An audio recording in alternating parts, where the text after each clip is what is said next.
You're going to have to change parts of who you are in order to succeed in corporate America.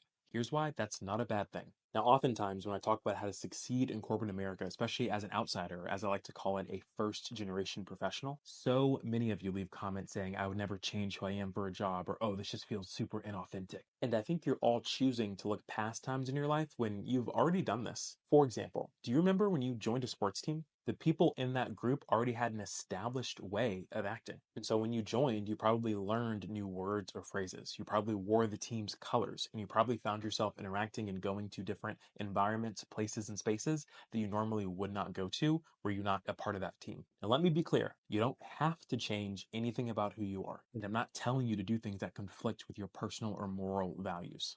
But birds of a feather flock together. And if you've ever switched jobs, moved cities, changed relationships, switched industries, joined a sports team, gone to college, you were constantly making micro and sometimes macro changes to how you acted to fit into that group. So if you're now consciously and genuinely choosing to pursue a career in corporate America, why would that not be the same? To put this super simply, you should not fear changing to get to somewhere you genuinely want to go. But you should absolutely fear a life in which you consciously choose to not change at all.